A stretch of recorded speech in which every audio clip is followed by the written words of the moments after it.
Hi అండి, welcome to Shri Sai Krishna vlogs. ఈవేళ మనకి ఎంతో ఆరోగ్యాన్ని ఇచ్చే మునగాకు కారపొడి ఎలాగో చూద్దాం.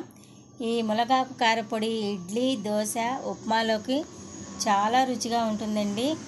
ఈ మునగాకు కారపొడి రోజు ఒక స్పూన్ తింటే ఆరోగ్యానికి చాలా మంచిది. ముందుగా స్టవ్ వెలిగించుకుని బాండీ పొయ్యి మీద పెట్టుకుని ఒక స్పూన్ ఆయిల్ వేసుకోవాలి. ఒక స్పూన్ పచ్చిశనగపప్పు, ఒక స్పూన్ వేరుశనగ గుళ్ళు వేసుకొని స్టవ్ మీడియం ఫ్లేమ్ మీదే ఉంచుకొని బాగా కలుపుతూ మంచి కలర్ వచ్చేటట్టు వేయించుకోవాలి. ఈ పప్పులు అనేది మాడిపోతే మునగాకు కారపొడి టేస్ట్ కూడా మారిపోతుందండి. ఒక స్పూన్ ధనియాలు, ఒక స్పూన్ జీలకర్ర వేసుకుంటున్నాను. ఇప్పుడు కూడా స్టవ్ మీడియం ఫ్లేమ్లోనే ఉంచుకొని వేయించుకుంటున్నానండి.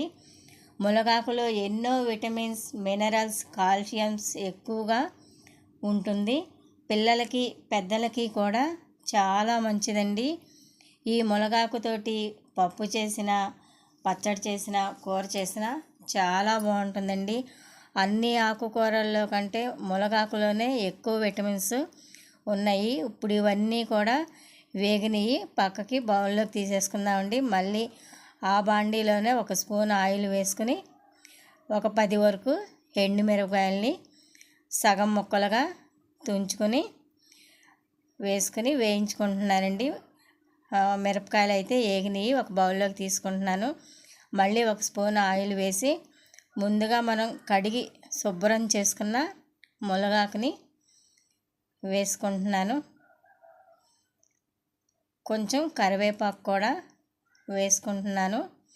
ఈ మునగాకు గలగలమని సౌండ్ వచ్చే వరకు వేయించుకోవాలండి. స్టవ్ మీడియం ఫ్లేమ్లోనే ఉంచుకొని వేయించుకుంటున్నాను. ఈ మునగాకు అనేది ఈ కలర్లోకి వచ్చే వరకు వేయించేసుకోవాలి. ఇప్పుడు మనం ముందు ఎండుమిరపకాయలు అవన్నీ వేయించుకొని చల్లారి పెట్టుకున్నాం కదండి. ఇవన్నీ కూడా మిక్సీ బౌల్లోకి వేసేసుకుంటున్నాను, మిక్సీ పట్టుకుంటానికి. ఈ మరీ మెత్తగా పట్టుకోకూడదండి, కొంచెం బరకగా వేసుకుంటే చాలా బాగుంటుంది. వేడి అన్నంలో నెయ్యి వేసుకొని తింటే చాలా బాగుంటుందండి. ఇప్పుడు ఇవన్నీ కూడా మిక్సీ జార్లోకి వేసుకున్నాక ఇప్పుడు చిన్న నిమ్మకాయ సైజ్ అంతా చింతపండు వేసుకుంటున్నాను. అలాగే రుచికి సరిపడా సాల్ట్, చిటికెడు పసుపు వేసుకొని గ్రైండ్ చేసేసుకుంటున్నానండి. మిక్సీ పట్టేసుకుంటున్నాను. ఇలా ఈ రకంగా బరగ్గా వచ్చేటట్టు పట్టుకోవాలి.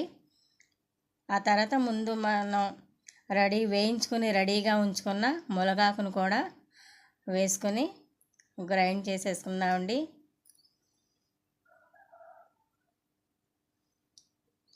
ఎంతో రుచిగా ఉండే మునగాకు కారపొడి తయారు చేయటం చాలా తేలికండి.